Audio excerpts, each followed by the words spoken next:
నా పేరు సారంగి విజయ్. మా చేపూరు గ్రామం.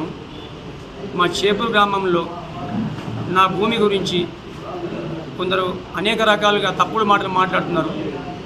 మా చేపూరు గ్రామంలో నేను శ్మశానానికి పోకుండా దారి అడ్డుకుంటున్నానని, దారి లేకుండా చేసినని, దేవుళ్ళకు పోకుండా దారి లేకుండా చేసినని అనేక రకాలుగా తప్పుడు మాటలు మాట్లాడుతున్నారు.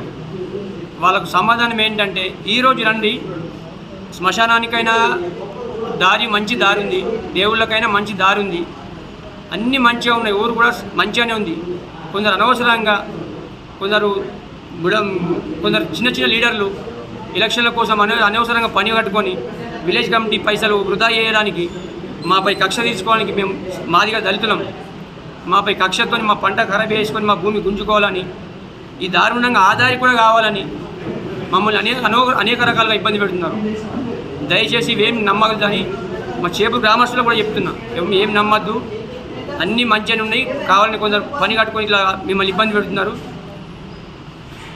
పోలీసు అధికారులు కూడా సరైన నిర్ణయం, కొంచెం గట్టి బలమైన అది చేసి, నేను తప్పు చేస్తే నా మీద కేసేయండి, కానీ వాళ్ళు అనవసరంగా మిమ్మల్ని అక్కడిక్కడ న్యూస్లలో అక్కడిక్కడ చేసి కంప్లైంట్ ఇస్తే నన్ను విలండి, నా మిస్టేక్ ఉంటే నా మీద కేసు చేయండి, వాళ్ళకి మిస్టేక్ ఉంటే వాళ్ళని నాన్ బెయిల్ కేసు చేయండి. నేనైనా సరే ఎవరు తప్పు చేసే వాళ్ళని నాన్ బెయిల్ కేసు చేయాలని కోరుతున్నా. దయచేసి అనవసరమైన అది చేసుకోవద్దు. ఇంకొక మాట, ముఖ్యమైన అన్న, ఇంకో మాట, వినయ్ అన్న, దయచేసి రాజకీయంలో కూడా ఇలా నాయకులు కూడా ఇలా జోక్యం చేసుకోవద్దు. ఊరంతా బాగానే ఉంది, నేను ఈ రోడ్డు వస్తా ఆ రోడ్డు వస్తా అని డిస్టర్బ్ చేయొద్దు. ప్రజలు మంచిగా ఉన్నారు, మీరు మంచి పనులు చేసి వేరే పనులు చేసుకోండి. దయచేసి మా సామాన్యుల మీద ఇబ్బంది పెట్టొద్దని, మా భూముల మీద ఇబ్బంది పెట్టొద్దని. మా పంట ఖరాబ్ చేస్తున్నారన్న, అన్ని ఎవిడెన్స్ ఉన్నాయి. మా నాన్న ఇచ్చిన నా పట్టా భూమి అది, ఇప్పుడు కాదు, 30-40 సంవత్సరాల క్రితం పట్టా భూమి, అన్ని పేపర్లు ఉన్నాయి. అన్ని ఆర్డీఓ సార్ చూసిండ్రు, కలెక్టర్ సార్ చూసిండ్రు, ఎంఆర్ఓ సార్ చూసిండ్రు, సిఐ సార్ చూసిండ్రు, అందరూ అన్నీ బాగున్నాయి. కొందరు పని కట్టుకొని వీడీసీలను రెచ్చగొట్టి ఇది చేద్దాం అది చేద్దాం కాల్ చేద్దాం కూల్చేద్దాం అంటున్నారు. ఎన్ని కాల్చినా కూల్చినా నేను దేనికైనా సిద్ధమే. రేపు బిల్లుండి ప్రెస్ మీట్ ముందు పెట్టి, ఇప్పుడు అక్కడిక్కడ మాట్లాడడం కాదు, ప్రెస్ ముందు వీళ్ళు నేను వచ్చి మీ ప్రశ్నకు సమాధానం చెప్పకపోతే మీ కళ్ళ ముందు అందరి ముందు నేను ముక్కు నెలకు రాస్తా, తప్పు నొప్పుకుంటా. తప్పు చేస్తే ఏ తప్పు లేదు, ఊరంతా బాగానే ఉంది.